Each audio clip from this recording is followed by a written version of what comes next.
할렐루야. 예, 옆에 있는 분, 앞뒤에 계신 분 축복하도록 하겠습니다. 오늘 구원이 당신에게 임했습니다 라고 축복하시기 바라겠습니다. 예, 임하신 줄로 믿습니다. 자, 제가 좀 전에도 말씀을 드렸습니다. 말씀을 읽기 전에, 나누기 전에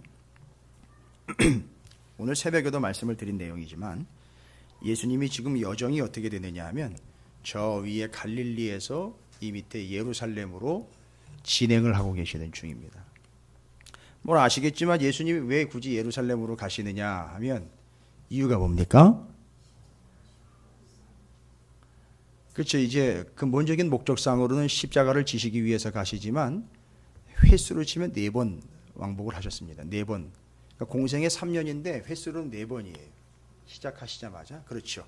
6월절이 오늘 우리가 찬양을 2곡을 했는데 2곡 다 연결되어 있는 찬양이 뭐냐면 여호와의 6월절이라는 찬양과 오직 예수 어린 양 되시는 예수 그리스도라는 내용입니다.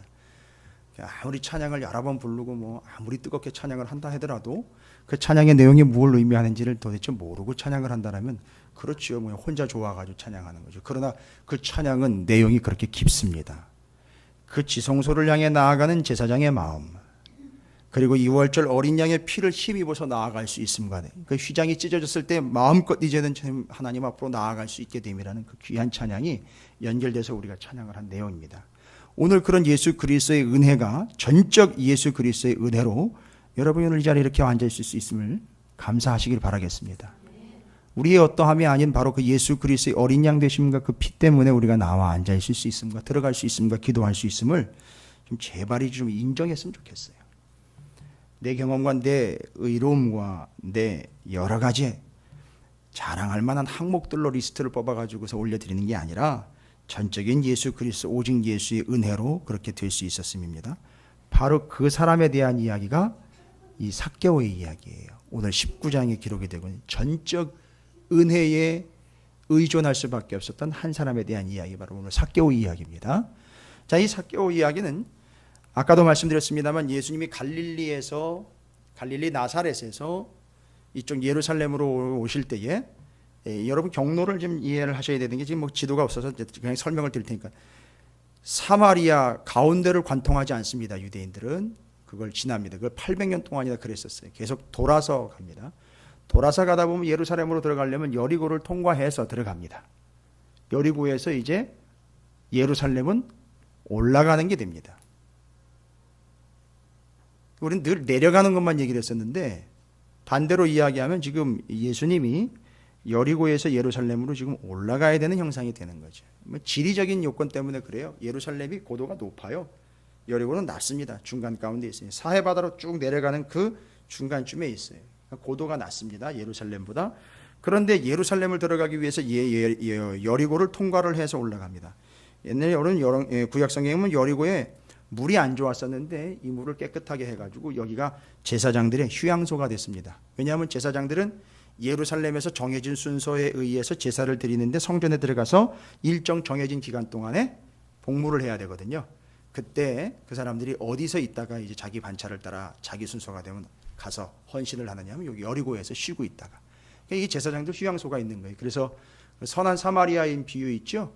제사장이 여리고로 내려가다가 이 강도 만난 사람 만날 때 그냥 지나쳐가는 이야기가 아주 고래기입니다. 제사장이 예루살렘에서 자기 직분을 다 감당을 하고 여리고로 내려가다가 만난 거예요. 그러니까 자기 직분을 다 하고 내려가는 중이기 때문에 여기서 거의 죽은 사람 만졌다가는 또 부정해지니까 다시 올라가서 다시 정결 예식을 취하고 내려와야 되니까 그도 그럴만한 거예요. 죽었다고 생각하고 죽었거니 생각을 하고 만지려고 하지는 않은 겁니다.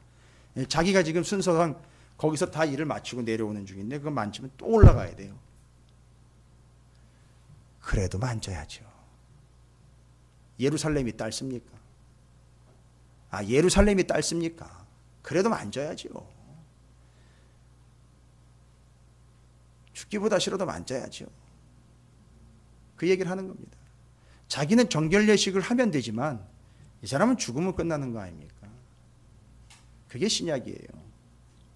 구약의 율법대로 하면은요, 부정해졌다 그랬죠. 죽는다는 얘기는 안 했어요. 그 사람이 부정해지면 깨끗하게 씻으면 되는 겁니다.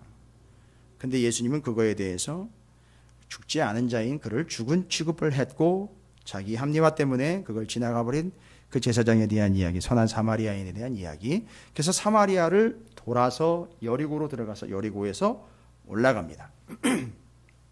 그러니까 늘 여리고를 오르락내리락 했던 존재들이 바로 제사장들이죠. 자, 예수님께서 바로 이제 여리고로 들어가시는 이야기가 되는 겁니다. 근데 여러분, 앞서서 여러분께서 지금 이제 18장 계속해서 우리는 제자의 도에 대해서 계속 말씀을 나누고 있어요. 제자의 도, 제자가 가야 될 길이 무엇이냐, 제자의 참된 길이 뭐냐. 오늘 새벽에 상당히 중요한 말씀을 제가 말씀을 나눴어요. 오늘 새벽 말씀이 상당히 중요한 말씀이에요. 재탕하는 거 아닙니다. 리바이벌도 아니에요. 죄송합니다만 여러분을 수준에 무시해서도 얘기 드리는 게 아니에요.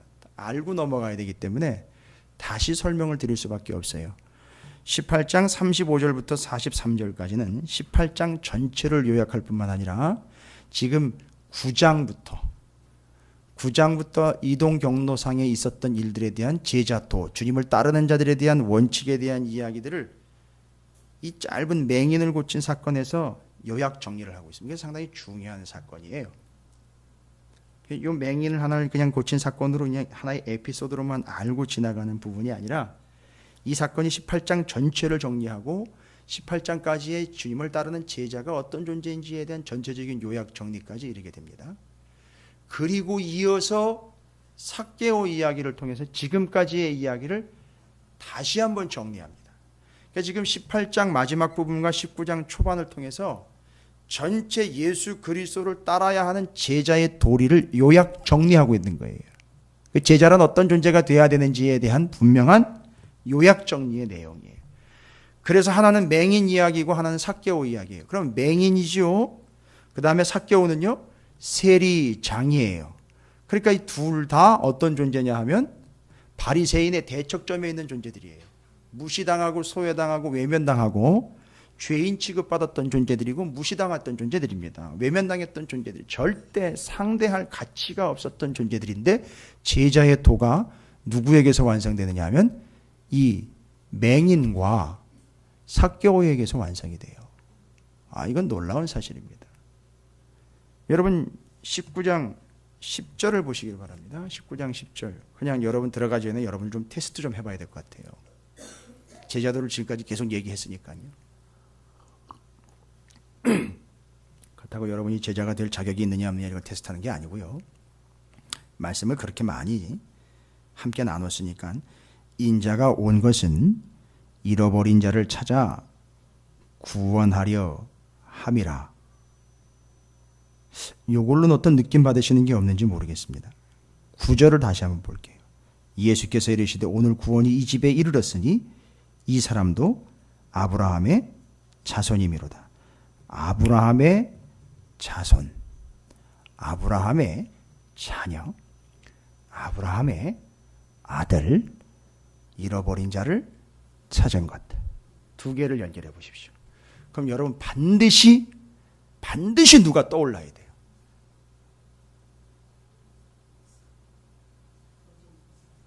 이렇게 입을 가리시고 저한테만 얘기를 해보세요. 그러면 아브라함의 자손? 자손이라는 말은 아들이라는 말과 같이 쓰였고 아들이라는 말은 자손이라고도 쓰이고 자손이라는 말은 아들이라고도 쓰여요. 그런 뒤에 보니까 잃어버린 자를 찾았다라고 해서 두 개를 연결하면 반드시 여기서 여러분이 정말 제대로 좀 말씀을 정리했다면 제가 정말 말씀을 전하는 자로서 정말 이 속에서 정말 부릴 때 너무너무 간절하게 여러분을 사모하는 게 아니라 하나님의 말씀을 사모하는 자로서 저는 정말 이것 정도는 정리가 되어야 된다고 저는 강력하게 외치는 바입니다.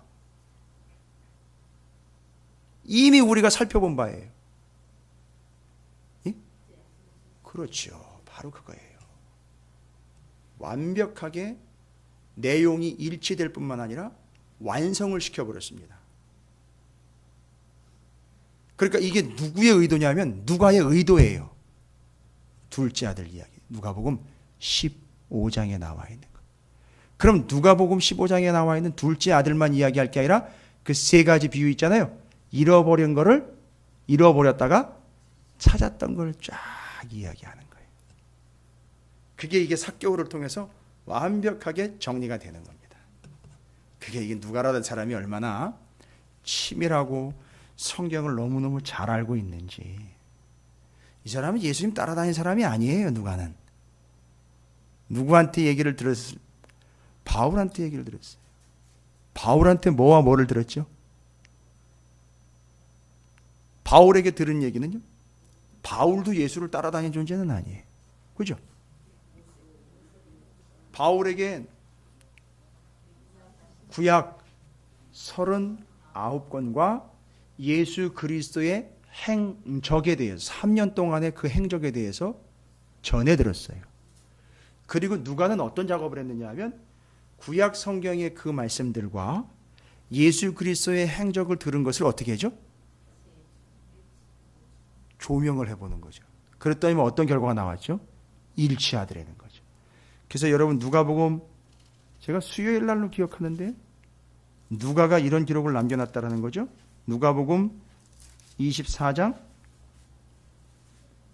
44절. 이거 표시해 놓으라고 제가 얘기 안 드렸나요? 상당히 중요한 구절, 누가복음 24장 44절 표시해 놓으라고 제가 얘기 드렸나요? 표시해 놓으셨습니까? 예. 아무리 제가 우스워 보여도 그런 거는 시키시는 대로 하셔야 돼요. 예. 저는 우습게 보셔도 되지만 말씀을 우습게 보시면 큰일 납니다. 누가복음 24장 44절 또 이르시되, 이게 누가가 기록한 거예요. 누가가 정리한 겁니다. 누가가 요약한 거죠. 누가가 경험한 거죠. 누가가 누가 공부한 거죠. 누가가 말씀 딱 완벽하게 정리 끝낸 거죠. 또 이르시되 내가 너희와 함께 있을 때 너희에게 말한 바 곧 모세의 율법과 선지자의 글과 하나가 추가가 됐어요. 다른 데서는 율법과 선지자라고만 얘기했는데 그것도 구약 성경이라고 넘어갔는데 누가는 뭘 추가했느냐 하면 시편이에요. 죄다 다 누구에 대해서죠? 예수에 대해서 기록한 것이라는 것을 누가가 어떻게 했죠? 전해들은 게 아니라 직접 다 뭐 한 거죠?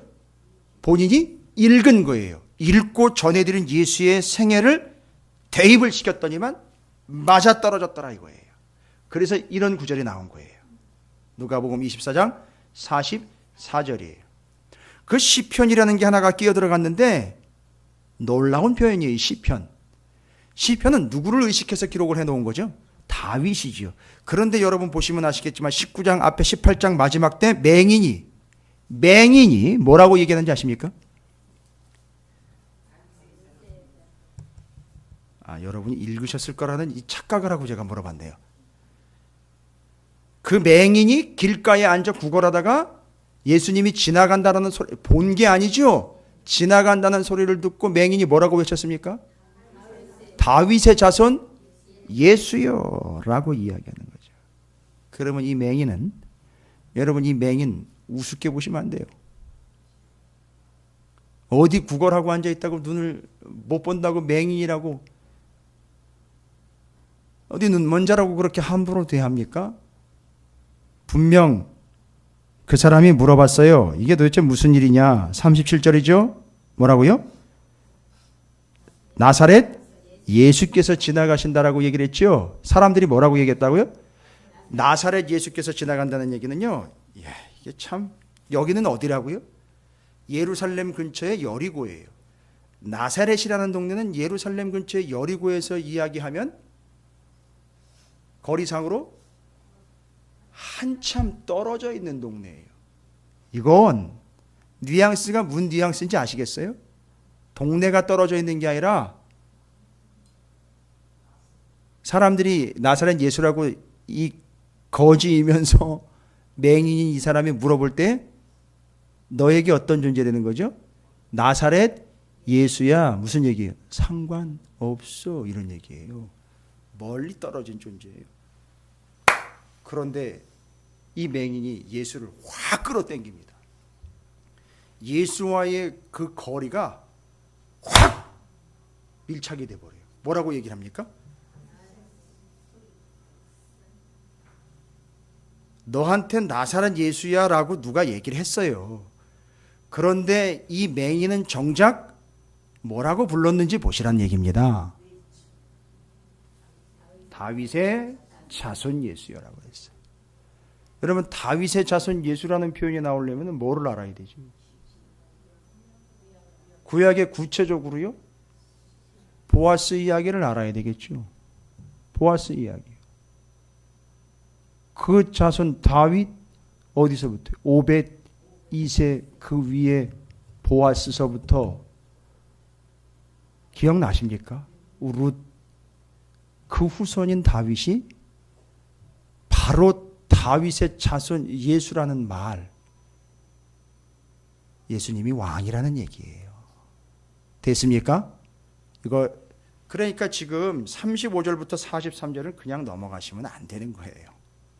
반드시 정리가 돼요. 제가 말씀드렸죠. 35절부터 43절은 큰 그림으로 뭐에 대한 이야기입니까? 여전하지요. 계속 제자도에 대한 이야기죠. 그런데 35절부터 43절은 작게 보면 18장 전체를 다시 요약하는 거예요. 오늘 새벽에 오셨던 분들은 이제 다시 한번 떠올리시면 되고, 오늘 처음 말씀을 듣는 분들은 정확하고 명확하게 정리하시기 바랍니다. 정말입니다. 이건 장난이 아니에요. 여러분이 알고 계시고 가지고 계시는 상식과 성경적 지식으로 너무 자만하게 보지 마십시오. 여러분이 모르고 정리가 안 된 부분이에요. 그래서 제가 정리시켜 드리는 거예요. 아, 이건 내가 알고 있었는데 no, thank you. 모르셨을 거예요. 잘 모르시는 거예요. 지금 제가 나사렛 예수 이야기와 다윗의 자손 예수 이야기요, 나사렛 예수를 왜 나사렛 예수라고 불렀는지에 대한 그 속뜻 다 모르는 거예요. 그 군중들이 그렇게 그 맹인과 예수를 띄워놓고 있는 거예요. 지금 거리상으로요.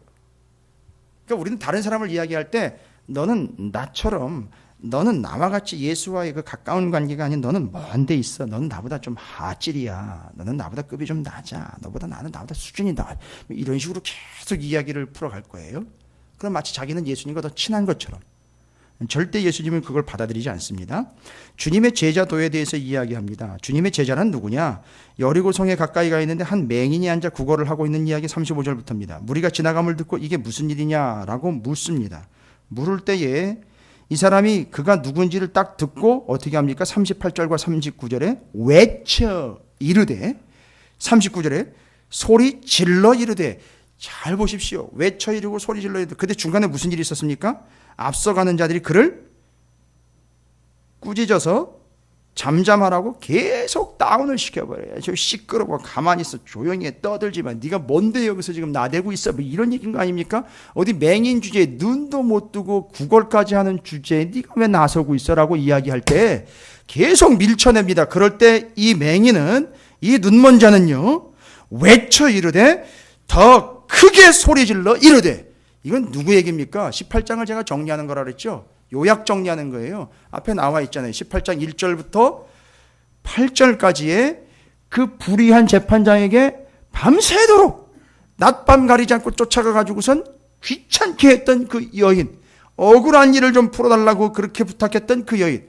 그래서 제자는 기도하는 자인데 어떻게 기도했습니까? 울부짖으며 부르짖으며 끈질기게 기도했던 이야기가 기록이 된 내용을, 그걸 이렇게 정리를 하고 있는 거예요. 그게 앞에 있는 그 여인을 정리하는 겁니다. 끈질기게 기도하며. 그래서 기도는, 제가 분명히 얘기 드렸죠. 기도는 모든 불의함과 부정과 불합리함을 이기는 힘이라고 그랬어요. 기도하지 않으면 아무런 일도 일어날 수가 없어요. 여러분이 혹시 불의한 일을 당하거나 부정한 일 때문에 고통을 당하고 있거나 힘들고 곤욕을 치르고 계신다면요, 방법이 없다고요. 다른 조치가 없습니다. 목사가 할 말이 없어서 성도 찾아가가지고 어려운 데 가서 기도합시다, 기도해야지요. 밥 먹고 할 일이 없어서 그딴 얘기하는 게 아닙니다. 모든 부정, 불의, 불합리함을 이길 수 있는 유일한 힘은 기도라는 거예요. 어쨌든 기도하는 사람은 그걸 알 거예요. 그러다 기도하지 않는다면 그런 일조차도 일어나지는 않을 거라는 겁니다. 그걸 이야기하면서 의식하면서 얘기하고 있는 거예요. 와, 대단한 거 아닙니까? 그러면서 사람들은 나사렛 예수라고 소개를 했어요. 나사렛 예수라고 소개를 했습니다. 그러나 이 맹인 거지는 뭐라고 얘기했습니까? 다윗의 자손 예수요라고 이야기했습니다. 무슨 얘기입니까? 무시하지 말라 그랬죠. 이 맹인 거지는 구약성경, 모세오경, 율법, 선지서, 시편의 말씀들을 알고 있다는 거예요. 기록된 바를 알고 있기 때문에 그런 얘기를 들었음에도 불구하고 자기는 다윗의 자손 예수라는 고백을 던져 놓는 거예요. 마치 다윗이 고백했던 것처럼 스스로가 그렇게 시편을 읽고 고백이라 하는 것처럼 다윗의 자손 예수요라고 고백을 하는 겁니다. 제자란 뭐라고 나와 있느냐? 여러분, 제자는 그 앞에 31절부터 34절에 어떤 자들이 제자느냐면 이렇게 얘기하고 있잖아요. 12제자를 데리고 이르시되 보라, 우리가 예루살렘 오르는 선지자들을 통하여 기록된 모든 것이 인자에게 응하리라. 제자는 누구냐 하면 말씀이 응하는 자고요, 말씀에 응하는 자예요. 그럼 뭔 얘기입니까? 말씀에 응한다라는 것은 말씀에 반응하는 것이고, 말씀이 응한다는 건 말씀이 이루어진다는 거예요. 그러니까 제자는 말씀에 반응하여 말씀대로 살아가는 사람이 제자인 거예요. 그러니까 지금 이 맹인은 맹인 거지가 아니라 뭐가 되려고 지금 스텝을 밟고 있는 거죠? 제자예요. 왜요? 그 말씀에 반응한 거예요. 예수 그리스도에게 반응했지만 그건 결국 말씀에 기록된 예수가 누구인지를 입술로 터쳐 고백한 거예요. 그렇죠? 그러니까 말씀을 반응한 거예요. 그런데 그에게 말씀이 어떻게 됐죠? 이루어졌어요. 어떻게 이루어졌습니까? 내 믿음이 너를 구원했다. 놀라운 거 아닙니까? 그러니까 이 맹인 거지는 제자들에 대해서 34절에 이렇게 얘기를 했어요. 34절입니다. 말씀에 응하고 말씀이 응하는 게 제자인데 제자들이 이것을 하나도 깨닫지 못하였어요. 뭐래요? 말씀대로 될 거라는 걸 깨닫지 못하고 있는 거지요. 그런데 여기서 하나도 깨닫지 못하였으니 그 말씀이 감추어졌으므로 그들이 그 이르신 바를 알지 못하였더라. 그럼 제자들은 어떻게 될까요? 지금 안타까운 거는 그 말씀을 제자들이 깨닫지도 못하고 알지도 못하는 게 문제지요. 그렇다면 말씀을 제자들은 어떻게 되는 거죠? 깨닫고. 근데 바로 34절에 그런 안타까움이 적혀 있는데 뒤에 맹인은 말씀을 어떻게 하고 있다는 얘기죠? 알고 있고 깨달았다는 얘기예요. 그러니까 하나님이 이 맹인에게 고난을 주신 것은요, 눈을 닫아버리고 손발을 묶어서 무엇을 깨닫게 하냐면 하나님의 말씀을 깨닫게 한 거예요. 온이 말씀에 집중하게 한 거예요. 아니, 길바닥에 앉아가지고, 그것도 여리고성으로 들어가는 입구에서 길바닥에 앉아가지고 눈을 뜨지도 못한 채로 구걸을 하면서 먹고 살고 있는 이 사람이 성경을 정리를 했다는 얘기예요. 놀라운 거 아닙니까? 그게 바로 그 앞에서 제자들에 대해서 이야기할 때 깨닫지 못하고 알지 못하는 부분을 여기서 이 맹인은 정확하게 정리를 해서 깨닫고 알고 있는 모습으로 소개가 되고 있어요. 그래서 제가 지금 18장 정리하고 있는 거 아십니까? 이 사건 하나로 18장 앞에 나와 있던 모든 사건들을 다 요약해서 이 스토리에다가 정리를 해가지고 요약하고 있는 거예요. 제자의 도를 정리를 다시 해드리고 있는 겁니다. 첫 번째 제자의 도는 뭐였습니까? 아까 그 부르짖어 외치는 게 기도하는 자가 되는 거지요. 성경이요 응하고 성경에 응하는 자예요. 그 성경을 알고 깨닫는 자들이죠. 그래서 성경이 이루어지는 겁니다. 그 맹인, 그 거지가 그걸 알고 있었다는 거죠. 그리고 이는요, 예수님에게 기도합니다. 예수님, 내가 비록 이래도 내가 이런 거 저런 거 했고 이런 얘기 절대 안 하죠.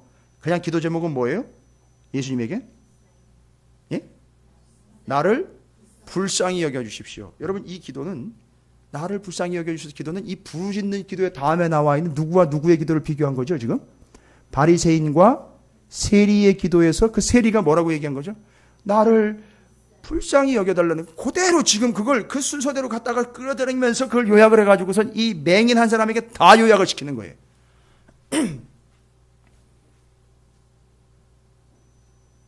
잘 정리하시기 바랍니다. 이게 18장까지 정리가 돼야 19장이 이제 이해가 될 거예요. 그러니까 부르짖어 외칩니다. 나를 불쌍히 여기소서라고 비교합니다. 9절부터 14절까지 바리새인과 세리의 기도의 비유를, 그걸 대조시킨 것을 여기서 또 다시 비유를 합니다.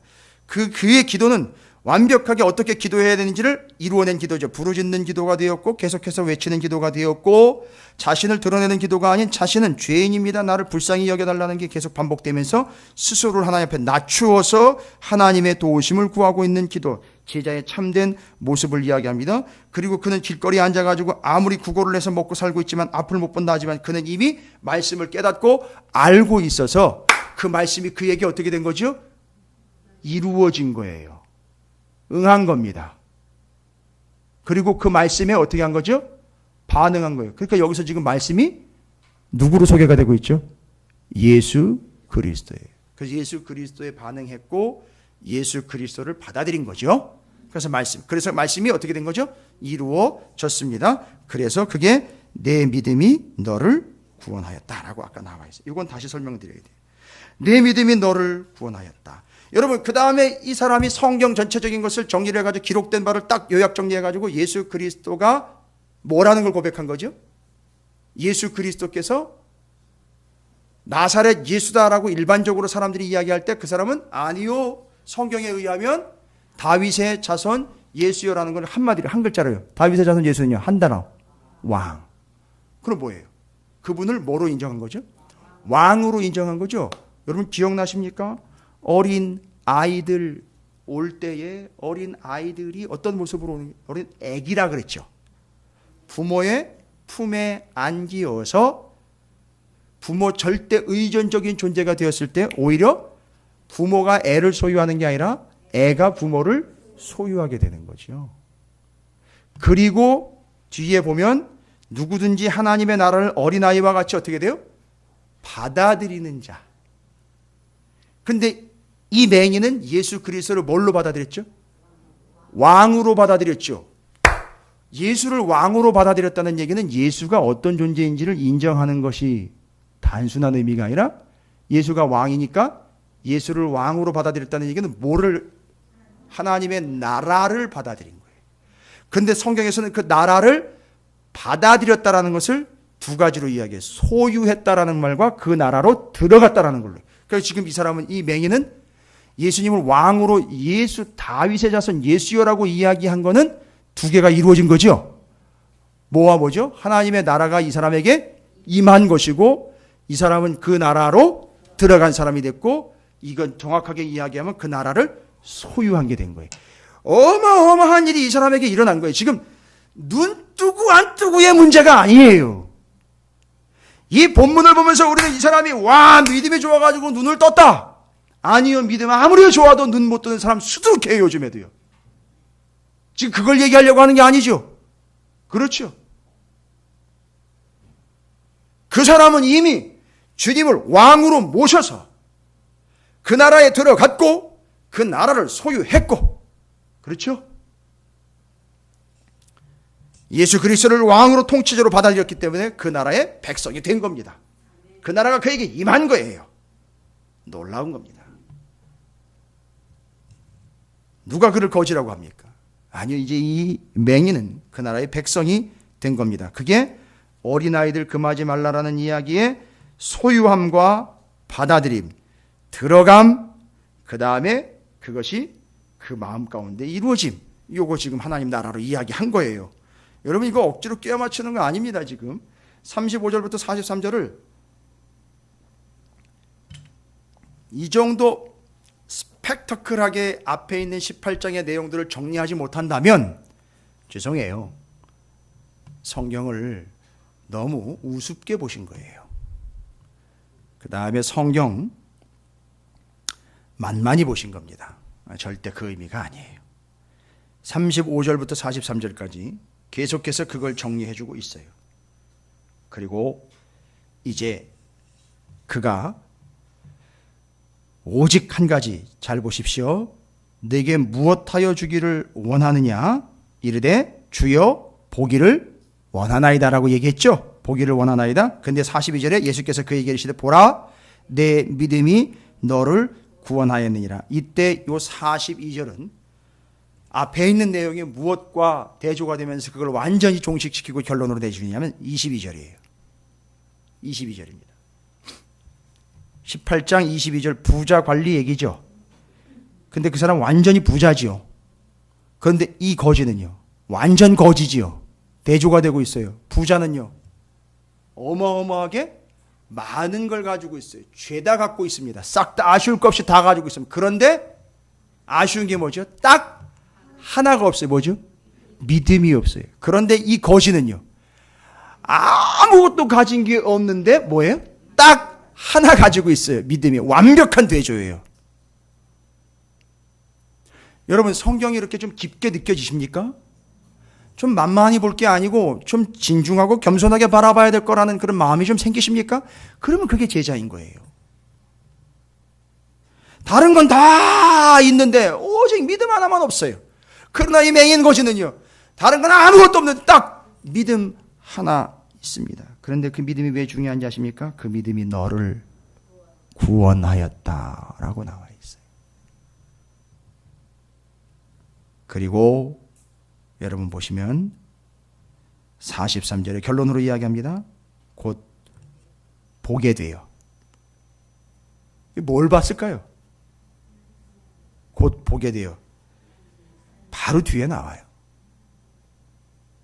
곧 보게 돼요. 예? 그 뒤에 바로 따오잖아요. 하나님의, 그렇죠. 그러니까 이 사람은요, 다윗의 자손 예수여라고 이야기할 때부터 이미 자기 앞에 있는 예수를 보기 시작한 거예요. 아직 눈은 안 떴지만. 눈을 떴다는 얘기는 보게 된 게 아니라 확인한 거죠. 그리고 예수를 보고 바로 뭐예요? 하나님께 영광을 돌린 거예요. 그리고 어떻게 됐을까요? 진짜 눈이 멀어버렸어요. 이제 진짜 눈이 멀어버렸어요. 뭐죠? 예수께 눈이 멀어서 이제 예수만 보게 되었고, 어떻게 됐죠? 결론적으로 예수를 따르니라는 거예요. 그래서 제가 오늘 새벽에 이런 표현을 썼어요. 여러분, 제자도의 대원칙 두 가지 이야기할 때 베드로와 같이 다 어떻게 하죠? 버려두고 따름이라고 얘기했죠. 그렇죠. 그럼 지금 여기서 예수를 따랐다라는 것은 지금 정리가 되어 있는데, 그러면 버려두었다라는 건 뭘까요? 뭘 버렸다는 얘기일까요? 이게 재미있는 얘기예요. 이 맹인의 이야기에서 이게 정말 하이라이트고 이게 사이다예요. 여러분, 뭘 버렸습니까? 베드로와 일반적으로 지금까지 우리는 그거 안 되는 거죠. 왜 안 됩니까? 내가 너무너무 아직도 소중하게 여기고 있거든요. 그거 안 되는 거예요. 근데 이 맹인은요, 아니 가진 게 없는데 뭘 버리고 따라갑니까? 뭘 버렸어요? 뭘 버렸어요? 죄송합니다. 쥐뿔도 없는 게 뭘 버리고 가요? 눈 멀었던 인생이요, 고달팠던 그 눈물이요, 사람들의 조롱이요, 외면이요, 인생의 질고요, 이걸 다 버리고 주를 따른 거예요. 그러면 이걸 생각을 해보십시오. 나를 괴롭혀고 덕지덕지 붙어있던 너무너무 고통스러운 것들 죄다 어떻게 된 거죠? 싹 버린 거예요. 다른 사람들은 좋았던 것, 귀했던 것, 돈 나가는 것, 감 나가는 것 버리고 못 나가니까 그 앞에 있는 부자는 그걸 못 버리고 못 따라갔는데, 이 사람은요, 오직 다른 것 없어도 믿음 하나 있었기 때문에 어떻게 되는 거죠? 그 믿음 하나 가지고 지금까지 나를 괴롭혔던 것, 지금 눈 멀어서 못 봤던 지나간 암흑, 흑역사라 그러죠? 정말 우리 가끔 그런 표현하는 거 들어봐요. 사람들이 아우, 시간을 되돌릴 수만 있으면 뭐 이런 얘기하면서 살아온 날들 동안에 너무너무 고통스럽고 아파왔던 것, 이 사람이 맹인으로 그동안 평생 살아왔던 그 역사 있잖아요. 그 아픔 고통을 어떻게 되버리죠? 그걸 다 버리고 따라감이에요. 뭐예요? 문제를 버리고 따라감이라는 거예요. 와우, 할렐루야. 여러분, 우리에게 믿음 하나 있다면 여러분이 버리고 싶은 거 있잖아요. 너무너무 고통스러운 걸 어떻게 됩니까? 떼어낸다고, 거머리처럼 떼어낸다고 떨어지는 게 아니라 이렇게 되면 그걸 자동적으로 버리고 주님을 따르게 된다는 사실 잊지 마시기 바라겠습니다. 그렇게 해서 앞에가 정리가 된 거예요. 여러분, 다시 한번 정말 공부하는 심정으로 18장 전체를 요목조목 달락달락 다 돼 있어요. 앞에 여인, 바리새인, 세리, 어린아이, 부자, 관리, 죽음과 부활을 다시 해서 말씀을 응하려고 오셨고 말씀을 깨닫고 아는 게 제자의 도리라는 게 여기 35절부터 43절까지 싹 정리가 되어 있습니다. 그래서 이 맹인이 이제 뭐가 됐다는 얘기죠? 그 구걸함에 앉아가지고 안 못 보고 가지도 못했던 자가 이제는 누구만 보면서요? 예수만, 뜬 눈으로 밤을 지새는 게 아니고요, 뜬 눈으로 예수만 보면서 예수를 따라가고 있는 뭐가 됐다는 얘기죠? 제자가 됐다는 이야기입니다. 그러면 이걸 앞으로 원인과 인과관계를 따지지 마시고요, 저는 이렇게 얘기하고 싶어요. 저는 이제 거꾸로 이야기 드리고 싶습니다. 그냥 무조건 따르세요. 예? 무조건 따르십시오. 그럼 어떤 결과가 있을까요? 떼어버리고 싶은 것, 버리고 싶은 것 다 떨어져 나가고, 보지 못했던 것 보게 되고, 없었던 것 생기게 될 것이고, 조건 따지지 않게 될 것이고, 이게 제자도입니다. 여러분, 주님을 깊이 끝까지 악착같이 따르시길 바라겠습니다. 그런데 그 다음이 중요해요. 지금까지는 그렇게 주님을 따르는 자들에 대한 이야기를 했는데 19장으로 들어옵니다. 19장 1절부터가 심상치가 않아요.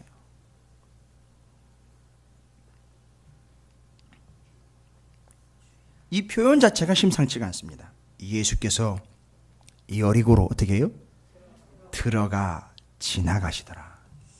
예수님이 여리고로 어떻게 하신 거죠? 들어가신 거예요. 그러면 19장에 적어도 10절까지의 앞부분에 기록되어 있는 이 짧은 이야기는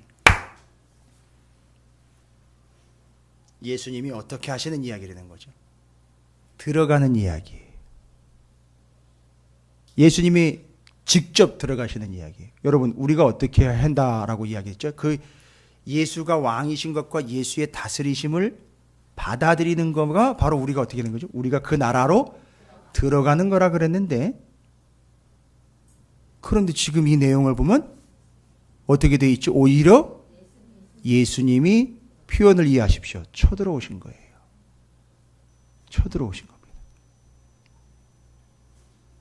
그런데 예수님이 쳐들어오신 게 뭐하러 오신 거냐면 10절 찾아서 구원하시기 위하여 들어온 거예요. 자, 두 가지를 맞추시려고, 짝을 이루시려고 지금 누가가 기록을 하고 있어요. 우리가 그에게로 들어감. 그 다음에 주님은 그냥 들어오기만을 들어와 하면서 기다리고 계시는 게 아니라 직접 구원해야 할 자가 있다면 주님께서 직접 찾아 들어가신다는 얘기예요. 그래서 찾아 나선 이들이 바로 앞에 18장까지의 내용이라면 19장에서는 주님이 직접 찾아 들어가신 이야기가 오늘 삭개오 이야기예요. 오늘 저는 여러분에게 이런 놀라운 은혜가 있게 되기를 주님을 축복합니다. 들어가신 거예요. 들어갔는데 그 들어간 이야기를 여리고로 들어갔다라는 표현을 딱 하면서 뭐라고 얘기합니까? 삭개오를 보자마자 뭐라고 얘기합니까? 내가 오늘 너희 집에 유하여야 하겠다는 얘기는 뭡니까? 네 집에 내가 들어가야 되겠다. 들어가서 너와 먹고 마시고, 어떻게 해야 되니까? 먹고 마시는 겁니까? 먹고 마시기 위해서 들어가신 거예요? 아니요. 지금 세리장이에요. 세리 이야기 나왔었어요. 그 다음에 부자 이야기 나왔었죠? 그 세리와 부자를 섞어 놓은 게 삭개오예요. 그러면 어떤 상황이 되는 거죠? 그놈의 세리하고 그놈의 부자하고 아주 똘똘 뭉쳐진 거예요. 어떤 얘기입니까? 절대 쳐내버려 두면 죽을 수밖에 없고 구원 못 받는 존재니까 어떻게 할 수밖에 없죠? 주님이 찾아오신 거예요. 그놈의 부자에다가 그놈의 세리에다가, 와, 이거 완전히 그냥 삼위일체 돼버린 거예요. 이건 내버려두면 그냥 죽습니다. 그러니까 주님이 쳐들어오신 거예요. 그래서 그냥 얘기가 아니라 세리장이요 또한 부자라라고 나와 있어요. 앞에서 부자 얘기 나왔죠? 세리 얘기 나왔죠? 세리의 장급이에요. 그러니까 부자라는 얘기예요. 아이, 내버려두면요 절대 구원 못 받는 구조로 가는 사람이에요, 이 사람. 그런데 쳐들어오신 거예요. 와, 그에게 들어간 겁니다. 자, 그러면 삭개오는 어떻게 해서 구원을 얻은 겁니까? 아무리 주님이 쳐들어가겠다고 이야기를 해도요, 아무리 내가 너로 들어가겠다라고 이야기를 해도요, 그렇지요, 안 받아들이면 안 되는 거죠. 오늘 19장 1절부터 10절까지 핵심 내용은 딱 하나예요. 주님을 따르는 자요, 믿음으로 따르는 자가 18절까지 쭉 얘기했다고 거기에 들어가야 된다는 걸 이야기한다면 주님이 오신다는데요. 주님이 오신다는데요.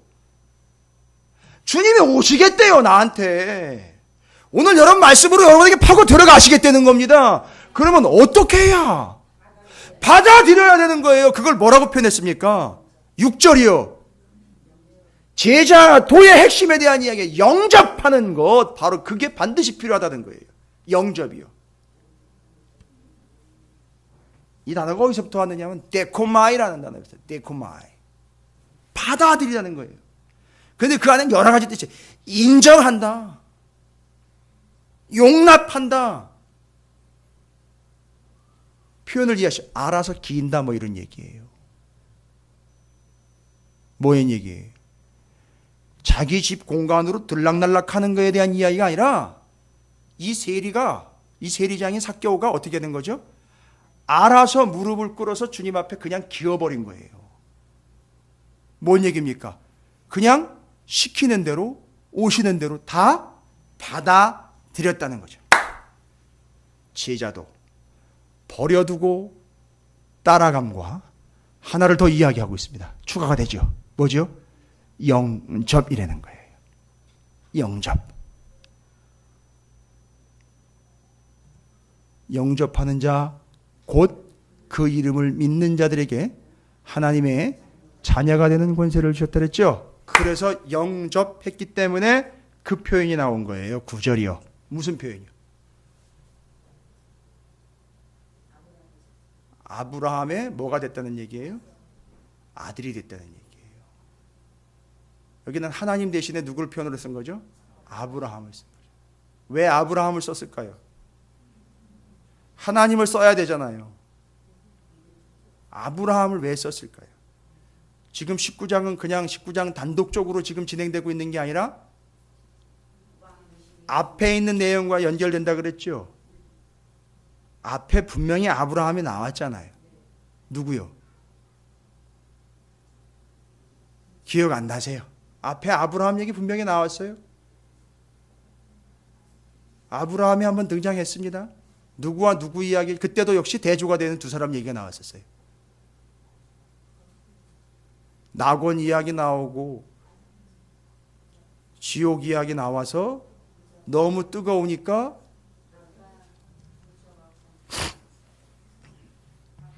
이쯤 얘기 드리는데도 기억이 안 나시면 병원 좀 가보세요.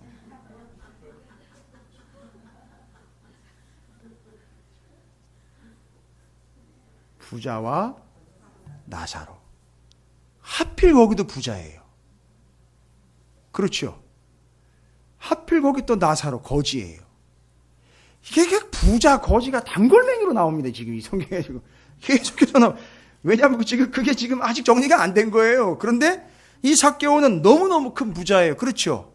그런데 이 사람이 뭐가 되어버렸냐면 그 아브라함의 자손 아들이 되어버렸어요. 그건 하나님의 아들이 됐다는 얘기거든요. 근데 부자임에도 불구하고 그렇게 됐다는 얘기잖아요. 와우. 왜서 그렇게 됐다는 거죠? 뭐 했기 때문이죠? 영접했기 때문이 되는 거예요. 그 사람 구원받은 거예요. 삭개오가. 와. 됐습니까? 그러니까 제자는요. 여러분, 제자는 고민과 생각이 많은 사람이 아니에요. 은혜가 되면 그냥 받아들이시면 돼요. 하나님의 뜻이면은요, 말씀이면은요, 그냥 받아들이시면 된다고요. 주의 은혜면은요, 받아들이시면 돼요. 자꾸 재지 마세요. 우리는 그럴 능력이 안 됩니다. 받아들이시면 돼요. 하나님의 은혜로 받아들이십시오. 특별히 말씀에 대해서 목사 얘기를 받아들이라고 제가 얘기 드리는 게 아니에요. 절대 목사 얘기 받아들여봐야 소용도 없습니다. 목사가 말씀 얘기할 때만 받아들이시면 돼요. 여러분이 저한테 상담해 보셔서 아시잖아요. 별로 상담도 안 하시더라고요. 그러니까 이제는 제가 뭐 야단치고 이런 것도 아닌데, 목사님한테 상담에 들어가 봐야 맨날 성경책 펼쳐놓고 이제 말씀에 의하면 맨날 이딴 얘기할 테니까 뭐 뻔한 거지 뭐. 그거예요, 그거. 그걸 받아들이시라는 얘기예요. 영접이라는 말은 인정하라는 얘기예요. 그걸 인정하면서 받아들이는 것이 제자의 도리예요. 자, 그러면 오늘 이제 요약 정리할게요. 앞에 있는 18장 내용이 잘 정리가 되면서 너무너무 깔끔하게 정리가 되면서 정말 주님을 따라 내가 그 안으로 들어가는 존재의 이야기를 딱 했는데, 이제는 정말 쳐내버려되면 죽을 수밖에 없는 이들을 주님이 쳐들어오셨어요. 그건 어떻게 해야 된다? 그렇죠. 들어가려고 여러분 죽기 기를 쓰고 애를 쓰고 들어가셔야 되는 거죠. 따름으로 인해서. 그러나 주님이 주신다고 그러면 어떻게 해야 돼요? 영접해야 되는 거예요. 그렇다고 또 그렇게 통장을 또 영접하고 뭐 이런 것만 자꾸 생각, 직장을 영접, 이런 것만 생각하시면 안 돼요. 절대 그 개념이 아니에요. 지금 이거는.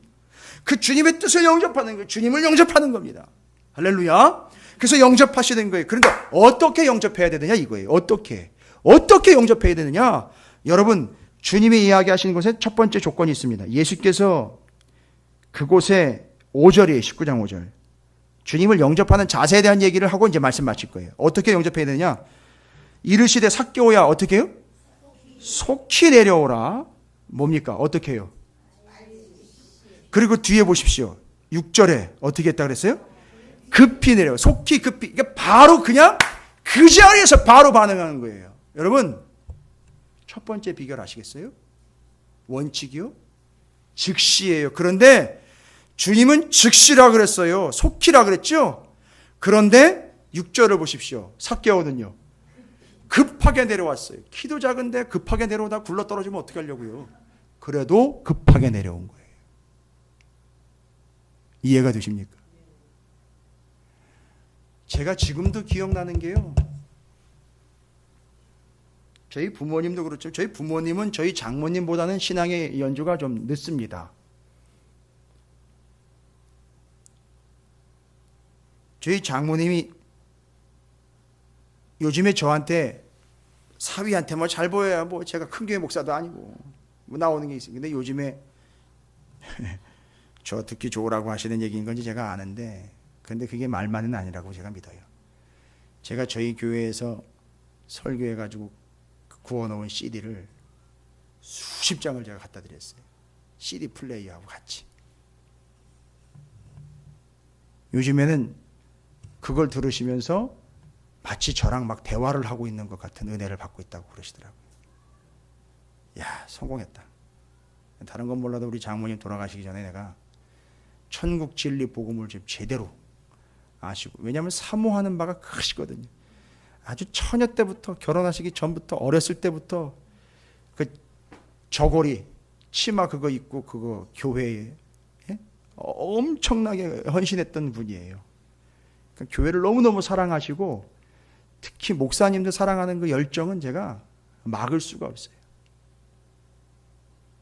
근데 제가 저희 장모님 지금도 기억나는 게 저희 어머님은 좀 고집이 세요. 그래가지고 당시 좀 계산을 해보는 그런 경향이 있어요. 제가 그래서 저희 어머니랑 많이 싸웠었어요. 그런데 저희 장모님은 목사님이 전화가 오면 그 당시에 정말 핸드폰이 있으면 저희 장모님 참 유용하게 쓰셨을 거예요. 그러면 목사님 말씀 떨어지기 전에 그냥 바로 전화기 딱 내려놓고 그냥 바로 튀어가는 거예요. 가가지고서 뭐 할 거 있으면 교회에 뭐 할 거 있으면 그냥 튀어가는 거예요. 다 듣기도 전에 그냥 뛰어가는 거예요. 바로 반응을 보이는 거예요. 제가 지금 이 급히라는 이야기를 드리면서 저희 장모님 댁에 안 계시면 교회 가 계시는 거예요. 교회 가면 찾을 수 있어요. 예. 김장 때가 됐건 뭐 결혼식 때가 됐건 뭐 하여튼 뭐 가릴 거 없어요. 하여튼 목사님이 전화만 하면 그냥 급하게 뛰어가는 거예요. 그냥 버선발로 그냥 막 급하게 뛰어가는 거예요. 여러분, 우리는 주의 은혜와 주의 진리와 말씀과 이 주님을 영접하는데 어떻게 영접해야 되느냐면 속히요. 주님을 속히라고 이야기했지만 그게 은혜가 된 사람은 어떻게 반응한다고요? 급히요. 급히. 그런데 두 번째 이 이야기를 예수님이 내가 오늘 내 집에 유하여야 하겠다라고 이야기를 해요. 여러분, 여기 또 다른 진리가 생겨요. 오늘 내 집에 유하여야 되겠다라는, 여기는 헬라어 성경에는 메이라는 단어가 들어가 있어요. 이 메이라는 말은 딸로 해석을 할 수가 없어요. 접속사 같은 건데 뭔 뜻이냐면, 이걸 이렇게 설명을 해드리면 좀 이해가 되실 거예요. 내가 다른 날 아니고 꼭 오늘 반드시 내 집에 유하여야 되겠다, 이렇게 얘기하신 거예요. 그러니까 무슨 얘기입니까? 영접함에 대한 분명한 지침을 주신 거죠. 미루지 말고 지금 반드시 여기서 지금 오늘 꼭 영접하라는 거예요. 여러분, 아무리 예배를 드릴 수 있는 기회가 많이 있고 여러 번의 기회가 있다 할지라도, 시간이 여러 번 여러분에게 주어진다 할지라도, 오늘 여러분이 받을 은혜는 오늘 따로 있는 거예요. 오늘 꼭 받으셔야 되는 건 오늘 받으셔야 돼요. 즉시요. 아주 다급하게요. 그게 영접인 거예요.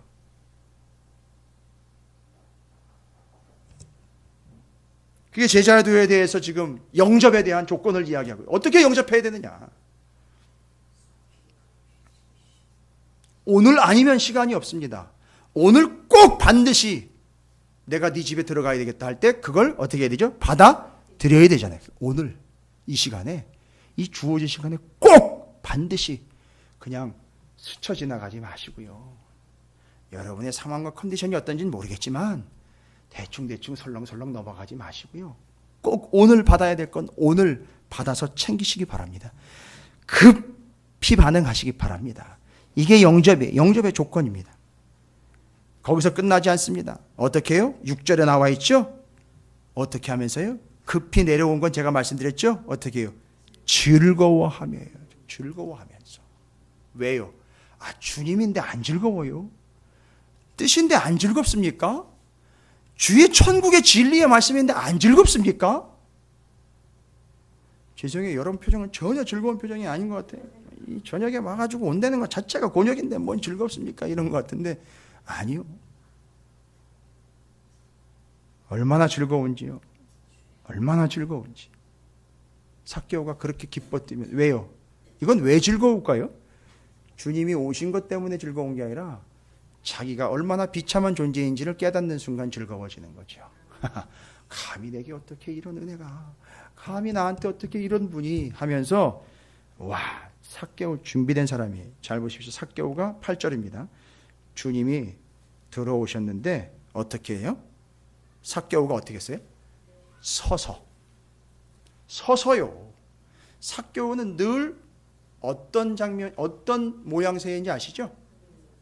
시장 한복판에 뭐를 갖다 놓고요? 세리판을 갖다 놓고 거기서 앉아서 사람들 오면 그거 따져가지고 너 얼마 이런 거 매긴 사람이잖아요. 그죠? 그런데 이제는 어떻게 해요? 하늘을 향해 서서 주님을 영접한 거예요. 지금 이 사람의 삶의 시각과 자세는 완전히 지향점이 달라져 버렸어요. 하늘을 향해, 여기 서서라는 표현은 의도적으로 쓴 거예요. 하늘을 향해 서서라고 해요. 거기다 가로 열고 적어 놓으셔도 돼요. 하늘을 향해 서서 위로 서는 거예요. 위를 향해 쓴 거예요. 그리고 주께 여짜오되 주여 보시옵소서 내 소유의 절반을 가난한 자들에게 주겠사오니. 여러분 절반이 뭔지 아세요? 반띵 아니에요. 반띵 아니고요. 이거 설명하기 참 어려워요.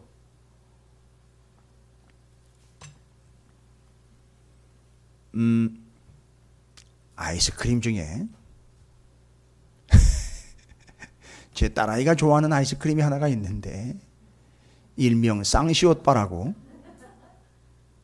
똑같이 생겼어요. 그래서 그거 띄어 먹다 싸움도 나고 그거 띄어 먹다 울음도 많이 나는데 반을 딱 쪼개면 정확하게 반이 나눠지죠. 이게 절반이라는 게 아니라 의미를 들어보세요. 하나의 또 다른 하나예요. 그 무슨 얘기냐면 반이 아니라 똑같은 거예요. 이해가 되세요? 여기서 말하고 있는 절반은 그거예요. 똑같은 거 하나 둘인데 하나는 누구를 위해서요? 가난한 자, 이웃들을 위해서 주고 하나는요. 여기서 딜레마인 거예요. 여기서 정리가 안 된 거예요. 지금 삭개오는 이미 서서 하나님을 향해 섰고 영접하는 자가 됐죠. 그죠? 그래서 이제 두 개가 양쪽으로 싸우지 않게 나눈 게 아니라 똑같은 귀중인 거예요. 똑같은 거예요. 자기한테는. 누구한테 간다고 뭘 덜 넣거나 뭘 다른 걸로 교체해서 넣은 게 아니라 똑같다고요. 똑같은 건데 그거 하나는 누구한테 주고요? 가난한 이웃에게 주고요. 잘 보십시오. 지금 이게 그냥 얘기하는 게 아니에요. 지금 이 삭개오는 자기는 율법에 의하면 아주 더러운 놈으로 취급받았던 사람인데 이 사람이 지금 율법을 완성하고 있는 걸 보여주는 거예요. 그 하나는 똑같은 건데 하나는 이웃을 향해 주고 그럼 나머지 하나는 뭐가 해요? 그렇죠. 왜요? 율법에 원칙이 있잖아요. 뭐예요? 하나님, 이웃, 하나님, 이웃, 이거잖아요. 그러니까 지금 이웃을 위해 똑같은 거 하나는 이웃을 위해 풀어주고, 뭐죠? 그 나머지 하나는 뭐 하겠다는 거죠? 하나님께 드리겠다는 얘기인 거예요, 여러분. 삭개오가요. 됐습니까? 그리고 주님을 따르는 제자가 되는 거예요. 그런데 우리는요, 그러니까 여기서 이 이해가 돼야 아나니아, 삽비라 이야기 다 이해가 되는 거예요. 지금 싹 다. 바나바 이야기 다 이해가 되는 거예요. 우리는 내 것 챙기느라고 혈안이 되어 있습니다. 적당하게 드리고 적당하게 커버하면, 죄송합니다, 표현을 그렇게 커버치고 내 위치를 유지하는데 이 정도면 적당하게 커버해 줄 만한 양으로 하고, 죄송해요, 그 언젠가는 전문용어로 뽀록나게 돼 있어요. 드러나게 돼 있습니다. 목사님 그런 표현 쓰지 마시라. 에이, 죄송해요. 그런데 당신 인생이 그렇습니다. 그거에 드러나게 돼 있어요. 다 들통납니다. 그런데 삭개오는 주님이 자기의 집에 와서, 와, 자기 것이 내 것이 아니라 똑같이요. 그냥 똑같은 거예요. 그 율법대로 하나는 이웃, 하나는 하나님이에요. 와. 거기다가요, 내가 누구 걸 속여 빼앗은 일이 있으면 어떻게 했다는 거죠? 내갑절이에요. 내갑절. 아니요, 남의 거 빼앗아 가지고 보상할 때에는요, 거기에다가 5분의 1 추가해 가지고 드리는 게, 더해 주는 게 율법이거든요. 근데 뭐예요? 내갑절이에요. 내갑절은 뭐예요? 4개. 이 땅의 숫자잖아요. 내가 여기서 할 수 있는 만큼 다 보상해 주겠다는 얘기예요. 했다는 겁니까? 안 했다는 겁니까? 안 했다는 거예요. 그 짓 안 했다는 겁니다. 그러나 그렇게 된다면, 예, 내가 이 땅에서 줄 수 있는 건 다 해가지고 보상해 주겠다는 얘기인 거예요. 지금 자기가 가지고 있는 물질이 다 자기께 아닌 게 된 거예요. 왜요? 자기는 지금 누구를 따르게 돼 있으니까. 예수님을 따르고자 어떻게 했죠? 예수님을 영접한 자가 됐어요. 와, 이게 이제 놀라운 현상이에요. 왜 우리는 여태껏 내 거라고 우기고 있느냐 봤더니만, 주님을 따르고는 있는데 뭐를 안 한 거죠? 영접하지 않으니까 여전히 내 거 주님께 이렇게 나눠져 있는 거예요. 됐습니까? 그러니까 저가 이제 절대 실망 안 하는 거예요. 아, 이게 아직 영접 전이구나. 따르긴 하는데 영접 전이구나. 그러니까 그게 나오는 거예요. 예, 죄송합니다. 이거는 제가 여러분에게 헌금 망료를 하기 이야기하는 게, 11조 안 하는 분들이요, 다 지금 이 상태인 거예요. 됐습니까? 제대로 하나님 앞에 감사하는 마음이 생기지 않는다는 거 다 지금 이 상태인 것을 인지하시기 바랍니다. 영접되지 않은 상태예요. 따르고 있는 건 제가 인정할게요. 들어가려고 애쓰는 건 인정할게요. 그러나 영접하지 않은 상태이기 때문에 이게 안 되는 거예요. 여러분, 그걸 제가 책망하거나 그걸 제가 욕하려고 하는 게 아니에요. 상태를 파악하시라는 얘기를 드리는 거예요.